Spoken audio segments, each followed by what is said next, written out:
कल्पना कीजिए एक ऐसा भविष्य जहां एक बैरल साफ पानी की कीमत एक बैरल कच्चे तेल से ज्यादा हो जाए। ओह, ये सुनने में एकदम किसी डरावनी साइंस फिक्शन फिल्म की कहानी जैसा लगता है। हाँ बिल्कुल। लेकिन अगर हम बुनियादी ढांचे और निवेश की दुनिया के अंदर झांकें तो कुछ कंपनियां आज से ही इस भविष्य की तैयारी कर रही हैं। मतलब वो सिर्फ पानी के पाइप नहीं बिछा रही, बल्कि ऐसी पेटेंटेड तकनीक विकसित कर रही हैं जो सीवेज के गंदे पानी को 95% तक पीने लायक बना सकती हैं। जो कि अपने आप में एक बहुत बड़ी बात है। बिल्कुल। और आज के इस गहन विश्लेषण में हम एक ऐसी ही कंपनी डेनेटा water and infra solutions limited उनकी रणनीतियों को डिकोड करने वाले हैं। हमारे पास उनके नवीनतम अर्निंग्स कॉल के ट्रांसक्रिप्ट हैं, इन्वेस्टर प्रेजेंटेशंस हैं और एक बहुत ही दिलचस्प एआई अर्निंग स्कोर कार्ड भी है। हाँ, वो स्कोर कार्ड का डेटा काफी कुछ बताता है। सही कहा। तो हमारा मकसद आज ये समझना है कि कैसे इस कंपनी ने वित्तीय वर्ष 2026 में 23% से अधिक की राजस्व वृद्धि हासिल की और कैसे वे पानी की कमी की इस बहुत बड़ी समस्या को एक बेहद लाभदायक और जिसे कहते हैं ना स्व टिकाऊ बिजनेस मॉडल में बदल रहे हैं। मुझे लगता है इस पूरी चर्चा का सबसे रोमांचक पहलू ये है कि हम एक ऐसे क्षेत्र की बात कर रहे हैं जिसे आमतौर पर बहुत धीमा और उबाऊ माना जाता है। मेरा मतलब है सरकारी इंफ्रास्ट्रक्चर सेक्टर। हाँ, आमतौर पर लोगों को लगता है कि बस सड़कें बन रही हैं या पाइप बिछ रहे हैं, सब बहुत बोरिंग है। बिल्कुल। लेकिन जब हम डेंटा के अर्निंग्स कॉल और उनके डेटा का गहराई से विश्लेषण करते हैं तो पता चलता है कि ये किसी तेज रफ्तार टेक स्टार्टअप की तरह काम कर रहे हैं। अच्छा। हाँ, इनके वित्तीय वर्ष 2026 के आंकड़े इस बात की पूरी गवाही देते हैं। कंपनी का राजस्व 23.17% की छलांग लगाकर 2503.8 मिलियन रुपए तक पहुंच गया है। अरे वाह, ये तो बहुत बड़ा जंप है ना? और अगर हम इबिटा देखें, यानी टैक्स और ब्याज चुकाने से पहले की जो उनकी रोजमर्रा की कमाई होती है, तो वो 834.9 मिलियन रुपए हो गई है। बहुत बढ़िया नंबर है। और जो प्रॉफिट आफ्टर टैक्स है, जिसे हम पीएटी कहते हैं, जो असली पैसा कंपनी की जेब में जाता है, वो 609 मिलियन रुपए है। एक मिनट, मैं यहाँ इन आंकड़ों को थोड़ा और ध्यान से देख रहा हूँ। उनका ओवरऑल रेवेन्यू तो 23% ऊपर गया है, लेकिन इसी एआई स्कोर कार्ड में एक बहुत बड़ा रेड फ्लैग भी दिख रहा है मुझे। कौन सा रेड फ्लैग? ये चौथी तिमाही यानी Q4 में उनका जो प्रॉफिट आफ्टर टैक्स है वो अचानक से गिरकर सिर्फ 91.1 मिलियन रह गया और उनकी प्रति शेयर आय भी 25 रुपये 80 पैसे से लुढ़क कर 22 रुपये 80 पैसे पर आ गई। मतलब अगर साल भर का प्रदर्शन इतना ही शानदार है तो कमाई में अचानक ये इतनी बड़ी गिरावट क्यों? क्या उन्हें साल के अंत में कोई बड़ा नुकसान हुआ? पहली नजर में ये बिल्कुल किसी खतरे की घंटी जैसा ही लगता है।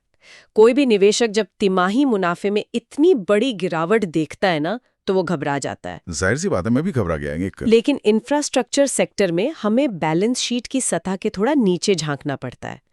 प्रबंधन ने इस गिरावट की जो वजह बताई है, वो किसी नुकसान की वजह से नहीं है, बल्कि एक बहुत ही आक्रामक रणनीति का हिस्सा है। आक्रामक रणनीति? वो कैसे?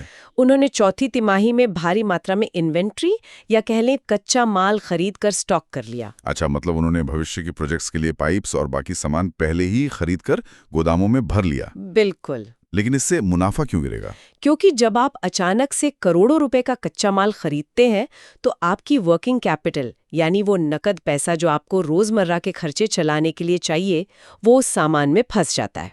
अकाउंटिंग की भाषा में कहें तो पैसा आपके बैंक अकाउंट से निकलकर गोदाम में रखे सामान में बदल गया। हाँ, लिक्विडिटी कम हो गई। सही। इससे उस विशेष तिमाही के कैश फ्लो और कागजी मुनाफे पर बहुत भारी दबाव पड़ता है। लेकिन डेंटा के प्रबंधन ने ये कदम बिना सोचे समझे नहीं उठाया है। ये कच्चे माल के बाजार में आ रहे एक बहुत बड़े तूफान से बचने की तैयारी है। ये बहुत ही दिलचस्प है, क्योंकि हमारे स्रोत बताते हैं कि डेंटा के कच्चे माल का लगभग 20 से 30% हिस्सा यूपीवीसी और एचडीपी पाइप्स का होता है।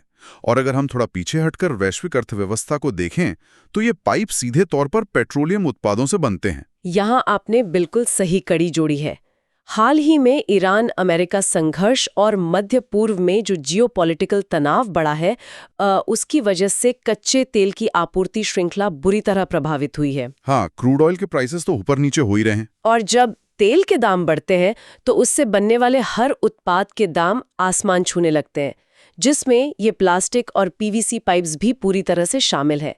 डेंटा ने इस महंगाई का पूर्वानुमान पहले ही लगा लिया था। समझ गया। तो उन्होंने सोचा कि इससे पहले कि पाइप्स की कीमतें बहुत ज़्यादा बढ़ जाएं, हम पुराने सस्ते रेट पर ही सारा माल खरीद लेते हैं। बिल्कुल, यही उनकी रणनीति थी। लेकिन एक बात बताइए, क्या ये दांव उल्टा नहीं पड़ सकता? मेरा मतलब है, अगर आप इंफ्रास्ट्रक्चर कंपनी चला रहे हैं, तो आपके पास वैसे भी करोड़ों का कर्ज होता है।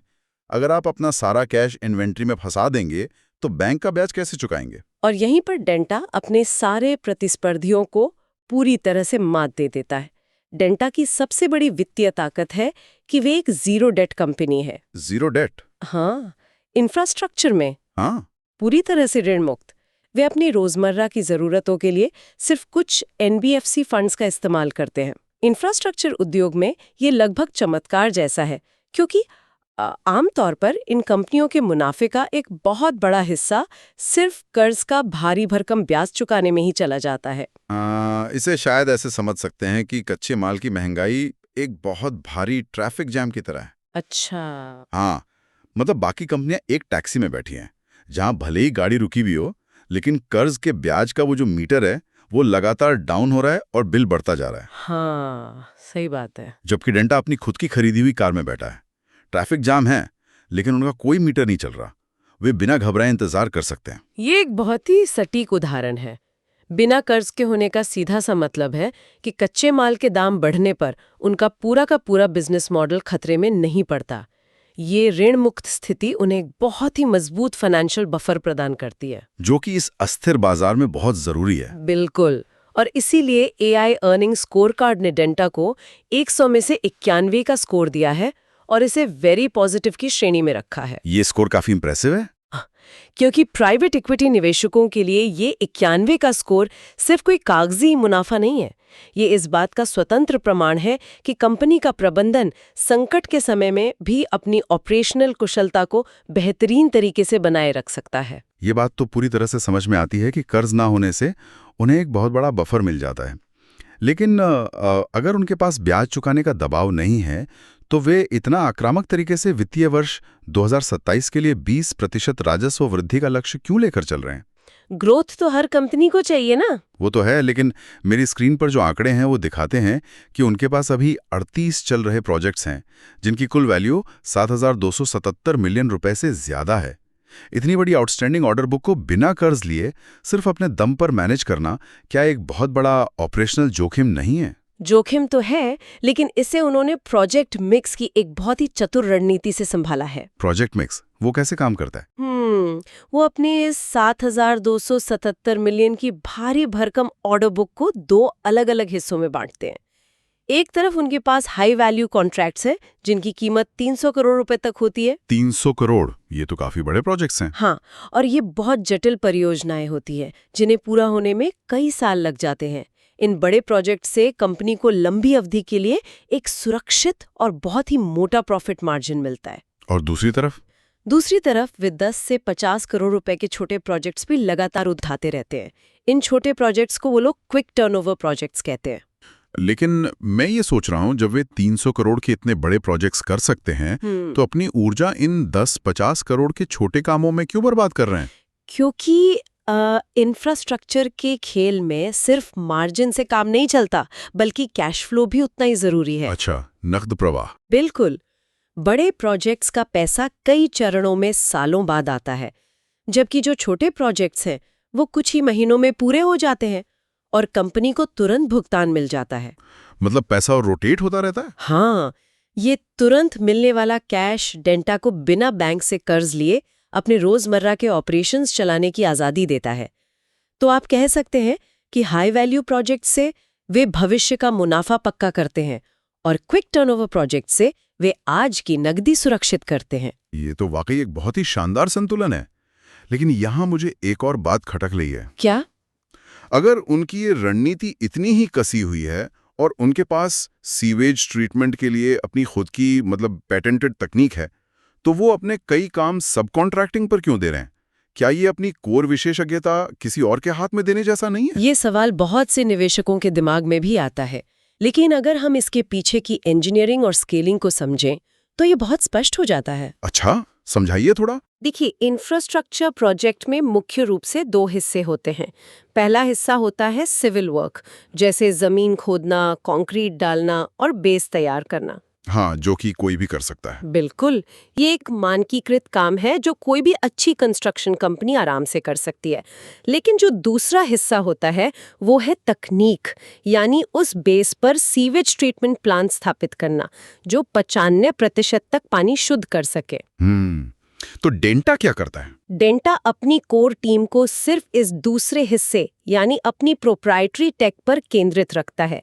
वे सिविल वर्क जो है वो सब कॉन्ट्रैक्टर्स को दे देते हैं। इसका मतलब है कि वे रेस्टोरेंट में बर्तन धोने और सब्जियां काटने का काम दूसरों से करवा रहे हैं, ताकि उनका जो मुख्य शेफ है वो सिर्फ अपनी सीक्रेट रेसिपी बनाने पर ध्यान दे सकें। एकदम सही, बहुत बढ़िया उदाहरण दिया आपने। और इस रणनीति का सबसे बड़ा फायदा ये है कि ये डेंटा को कर्नाटक के विभिन्न क्षेत्रीय बाजारों में एक साथ कई जगहों पर तेजी से विस्तार करने में मदद करता है। हाँ, जाहिर है। सोचिए, अगर उनकी कोर टीम हर जगह जमीन खोदने का इंतजार करेगी तो वे कभी एक साथ 38 प्रोजेक्ट्स नहीं चला पाएंगे। ये बात तो है। चलिए अब उस हिस्से पर आते हैं जो शायद इस पूरे गहन विश्लेषण का सबसे रोमांचक और भविष्योन्मुखी हिस्सा है, जल चक्र, या जिसे वाटर लाइफ साइकिल कहते हैं, और डेंटा की तकनीक। हमने शुरू में बात की थी कि ये कोई साधारण पानी सप्लाई करने वाली कंपनी नहीं है। बिल्कुल नहीं। डेंटा का बिजनेस मॉडल पूरे जल चक्र को कवर करता है। वो कैसे काम करता है? इसका पहला कदम होता है नदियों या बांधों से कच्चा पानी निकालना, फिर उस पानी को साफ करके सरकार द्वारा तय किए गए मानकों के अनुसार अलग अलग बस्तियों तक पहुंचाना। मतलब एक तय मात्रा में? हाँ, उदाहरण के लिए वे ग्रामीण क्षेत्रों में प्रति व्यक्ति 135 लीटर और शहरी क्षेत्रों में 150 लीटर पानी की आपूर्ति सुनिश्चित करते हैं। ये तो हुआ ट्रेडिशनल काम जो बहुत सी कंपनियां करती हैं। असली खेल इसके बाद शुरू होता है ना। जब लोग उस साफ पानी का उपयोग कर लेते हैं तो वो गंदे सीवेज में बदल जाता है और नालियों में बहने लगता है। डेंटा उस उपयोग किए हुए पानी को वापस इकट्ठा करता है। और यहीं डेंटा की पेटेंटेड तकनीक NEBR, कामूस और SBR मैदान में आती है। ये कोई साधारण जाली वाले फिल्टर तो नहीं होंगे? बिल्कुल नहीं। इन सीवेज उपचार संयंत्रों यानी STPs के अंदर विशेष प्रकार के बायो रिएक्टर्स काम करते हैं। इन रिएक्टर्स में मौजूद सूक्ष्म बैक्टीरिया सीवेज के पानी में घुले हुए जैविक कचरे को सचमुच खा जाते हैं। अरे वाह! और इसके बाद पानी को इतने बारीक मेम्ब्रेन से गुजारा जाता है कि उसकी 95% अशुद्धियां वहीं छन जाती हैं। 95% शुद्धता। इसका सीधा सा मतलब है कि जो पानी कुछ घंटों पहले मल मूत्र और कचरे से भरा था वो अब इतना साफ है कि उसे वापस पर्यावरण में छोड़ा जा सकता है। बिल्कुल। और मैंने पढ़ा है कि डेंटा उस पानी को नदियों में नहीं फेंकता, बल्कि उसे जमीन के अंदर इंजेक्ट करके ग्राउंड वाटर रिचार्जिंग करता है। हाँ, भूजल पुनर्भरण। ये तो एक पूरा का पूरा इको लूप बन गया है। मतलब जो पानी हमने धरती से लिया था उसे साफ करके वापस धरती को लौटा दिया। यह बुनियादी ढांचे को आत्मनिर्भर बनाने का एक बहुत ही बेहतरीन उदाहरण है। और अगर हम इसके व्यावसायिक पहलू को देखें तो ये तकनीक सिर्फ पर्यावरण के लिए ही अच्छी नहीं है, बल्कि ये मुनाफे की एक बहुत बड़ी मशीन भी है। मुनाफे की मशीन में से? यहाँ हमें उनके डीबॉट मॉडल को समझना होगा।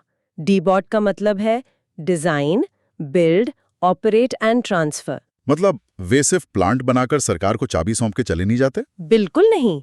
वो पहले प्लांट का डिजाइन बनाते हैं, फिर उसे बनाते हैं, और सबसे महत्वपूर्ण बात, वो अगले 3 से 5 वर्षों तक उस प्लांट को खुद चलाते हैं, यानी ऑपरेट करते हैं।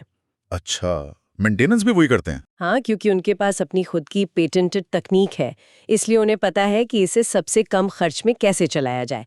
और इस 3 से 5 साल की अवधि के दौरान सरकार उन्हें हर साल कॉन्ट्रैक्ट की कुल वैल्यू का 7 से 8% हिस्सा एक तय आवर्ती राजस्व या रेकरिंग रेवेन्यू के रूप में देती रहती है। ये तो ऐसा है जैसे आपने कोई सॉफ्टवेयर बेचा और अब आप हर साल उसका सब्सक्रिप्शन शुल्क ले रहे हो। एकदम सटीक तुलना।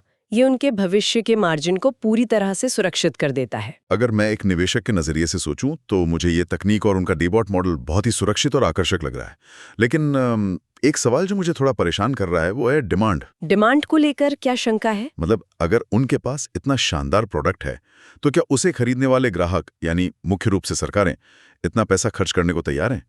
वित्तीय वर्ष 2027 के लिए उनकी ये भारी भरकम 7,277 बिलियन की ऑर्डर बुक आ कहां से रही है? ये मांग सीधे तौर पर भारत सरकार की नई नीतिगत पहलों से आ रही है। अगर आप देखें तो जल जीवन मिशन, अमृत 2.0 और स्वच्छ भारत अभियान जैसी योजनाएं इंफ्रास्ट्रक्चर सेक्टर के लिए एक बहुत बड़ा गेम चेंजर साबित हुई हैं। हाँ, सरकार काफी जोर दे रही है इन पे। बिल्कुल, सरकार इन योजनाओं के तहत हर घर तक नल का जल पहुंचाने और सीवेज ट्रीटमेंट प्लांट्स के लिए सचमुच अरबों रुपए का फंड आवंटित कर रही है। डेंटा ने अपना फोकस मुख्य रूप से कर्नाटक राज्य पर केंद्रित किया है। सिर्फ कर्नाटक पर क्यों? क्योंकि वहां बेलगावी, धारवाड़, कलबुर्गी और तुमकुरू जैसे प्रमुख टियर 2 और टियर 3 शहरों में बड़े पैमाने पर जल परियोजनाएं लागू की जा रही हैं। वहां विस्तार की बहुत गुंजाइश है। मुझे ये देखकर बहुत हैरानी हुई कि डेंटा की टेंडर जीतने की दर लगभग 75% है। हाँ, उनका टेंडर सक्सेस रेट बहुत हाई है। मतलब इंफ्रास्ट्रक्चर उद्योग में जहां इतनी गलाकाट प्रतिस्पर्धा होती है, जहां दर्जनों कंपनियां कम कीमत पर बोली लगाकर काम हथियाने की कोशिश करती हैं, वहां 75% की सफलता दर तो लगभग एकाधिकार जैसी बात हो गई। ये कैसे संभव है? ये फिर से उसी 91 एआई स्कोर और उनकी पेटेंटेड तकनीक पर आके जुड़ता है। अच्छा। देखिए, सरकारें जब अमृत 2.0 जैसी प्रतिष्ठित योजनाओं के लिए टेंडर निकालती हैं, तो वे सिर्फ सबसे कम बोली लगाने वाले को काम नहीं देती। हाँ, क्वालिटी भी तो देखनी होती है। बिल्कुल, वे ये भी देखती हैं कि क्या कंपनी के पास उस पैमाने के प्रोजेक्ट को पूरा करने की तकनीकी क्षमता है, क्या वे आर्थिक रूप से स्थिर हैं। समझ गया। डेंटा अपनी कामुस तकनीक के कारण तकनीकी मानकों पर सबसे ऊपर रहता है और जीरो डेप्ट होने के कारण उनकी वित्तीय स्थिरता बेजोड़ है। इसलिए जब डेंटा किसी टेंडर में खड़ा होता है तो सरकारों के लिए उन्हें नजरअंदाज करना बहुत मुश्किल हो जाता है। ये सब कागजों पर तो बहुत ही अच्छा लगता है, लेकिन चलिए थोड़ी जमीनी हकीकत की बात करते हैं। बताइए। चूंकि ये कंपनी पूरी तरह से सरकारी अनुबंधों पर बहुत अधिक निर्भर है, तो क्या राजनीतिक समीकरणों या प्रशासन में बदलाव से भुगतान में देरी का खतरा नहीं होता? मैंने अर्निंग्स कॉल के ट्रांसक्रिप्ट में पढ़ा है कि कर्नाटका में हाल ही में कुछ राजनीतिक बदलाव हुए हैं और हम सब जानते हैं कि सरकारी दफ्तरों में अक्सर फाइलें अटक जाती हैं और महीनों तक कंपनियों को उनका पैसा नहीं मिलता। इंफ्रास्ट्रक्चर सेक्टर में काम करने का ये एक कड़वा और सार्वभौमिक सच है कि सरकारी भुगतानों में देरी होती ही है। इससे कोई नहीं बच सकता। तो डेंटा कैसे निपट रहा है इससे? यहाँ डेंटा का प्रबंधन इस स्थिति को एक अलग ही रणनीतिक नजरिए से देख रहा है। कर्नाटक में जो नया प्रशासन आया है वो आगामी चुनावों को देखते हुए बुनियादी ढांचा परियोजनाओं को बहुत तेजी से आगे बढ़ा रहा है। अच्छा, मतलब वो प्रोजेक्ट्स को फास्ट ट्रैक कर रहे हैं ताकि जनता को दिखा सकें कि विकास कार्य कितनी तेजी से हो रहे हैं, इसलिए वे रुके हुए प्रोजेक्ट्स को क्लियर कर रहे हैं। एकदम सही। इस विकास कार्यों पर जोर दिए जाने के कारण डेंटा को पूरी उम्मीद है कि वित्तीय वर्ष की दूसरी और तीसरी तिमाही में उनके जो भी रुकेले भुगतान हैं वो जल्दी रिलीज हो जाएंगे। तो ये एक पॉजिटिव संकेत है। और यहीं पर एक बार फिर उनका जीरो डेट स्टेटस उन्हें बचाता है। कैसे? सोचिए, अगर किसी कारण से सरकार पैसा देने में 3 महीने की देरी भी कर देती है तो डेंटा को पसीना नहीं आता, क्योंकि उनके ऊपर बैंक के ब्याज की कोई तलवार नहीं लटक रही है, तो उनका कोई मीटर चालू नहीं है। हाँ, जो हमने पहले बात की थी। वहीं जो भारी कर्ज वाली दूसरी कंपनियां हैं वो इस 3 महीने की देरी में ही दिवालिया होने की कगार पर पहुंच जाती हैं। ये बहुत ही शानदार पॉइंट है। तो अगर हम आज के इस पूरे गहन विश्लेषण के धागों को एक साथ पिरोएं, तो Denta water and infra solutions limited सिर्फ एक ऐसी कंपनी नहीं है जो जमीन खोदकर नीले रंग के पाइप बिछाती है और भूल जाती है। बिल्कुल नहीं, ये उससे कहीं अधिक परिष्कृत मॉडल है। हाँ, ये अत्याधुनिक तकनीक, विशेष रूप से NEBR और कामूस और कुशल वित्तीय प्रबंधन, जिसमें उनका जीरो डेप्ट होना सबसे बड़ा हथियार है, और जल जीवन मिशन जैसी सरकारी योजनाओं के साथ एक बहुत ही सटीक तालमेल है। मतलब उन्होंने हर तरफ से खुद को सुरक्षित कर लिया है। हाँ, वे भारत के जल संकट का एक स्व टिकाऊ समाधान भी दे रहे हैं और साथ ही साथ अपने 91 के AI स्कोर के जरिए ये साबित कर रहे हैं कि वे भविष्य के निवेशकों के लिए एक बहुत ही सुरक्षित और मजबूत मुनाफा कमाने वाली मशीन है। मुझे लगता है कि ये चर्चा सुनने के बाद अगली बार जब हम रोजमर्रा की जिंदगी में अपना नल खोलेंगे तो हम में से कोई भी उस बहते हुए पानी को पहले की तरह हल्के में नहीं लेगा। बिल्कुल, उसके पीछे की मेहनत और तकनीक अब समझ आती है। सच में उस साफ पानी की एक एक बूंद के पीछे काम कर रहे बायोरिएक्टर्स, वर्किंग कैपिटल का इतना जटिल गणित, सरकारी नीतियां और मुनाफे का ये जो विशाल इको लूप है, ये सब सच में हैरान करने वाला है। और ये हमें ये भी याद दिलाता है कि नवाचार या इनोवेशन सिर्फ सिलिकॉन वैली के सॉफ्टवेयर या कोडिंग में ही नहीं होता, बल्कि हमारे शहरों के नीचे बिछे उस बुनियादी ढांचे में भी हो रहा है, जिसे हम अक्सर नज़रअंदाज कर देते हैं। बहुत सही कहा आपने। और यही बात हमें आज के हमारे उस अंतिम विचारोत्तेजक प्रश्न पर वापस लाती है। कौन सा प्रश्न? अगर हम आज के समय को देखें तो हम हमेशा डेटा, क्लाउड कंप्यूटिंग और आर्टिफिशियल इंटेलिजेंस की बात करते हैं। हाँ, सब जगह बस एआई की चर्चा है। हम ये मानकर चलते हैं कि आज की सबसे बड़ी टेक कंपनियां ही दुनिया का भविष्य तय करेंगी। लेकिन जरा सोचिए, जैसे जैसे जलवायु परिवर्तन गंभीर होगा, जब भविष्य में स्वच्छ पानी, कच्चे तेल और डेटा दोनों से ज्यादा मूल्यवान हो जाएगा, तब क्या होगा? ये तो एक बहुत ही गहरा सवाल है। क्या जल शुद्धिकरण और भूजल पुनर्भरण की इन पेटेंटेड तकनीकों पर नियंत्रण रखने वाली इंफ्रास्ट्रक्चर कंपनियां आने वाले समय में दुनिया की सबसे शक्तिशाली संस्थाएं नहीं बन जाएंगी? ये सोचने पर मजबूर कर देने वाली बात है। बिल्कुल। इस पर जरूर विचार करें। आज के इस गहरे विश्लेषण में इस चर्चा को इतने अच्छे से समझने के लिए बहुत बहुत धन्यवाद। शुक्रिया।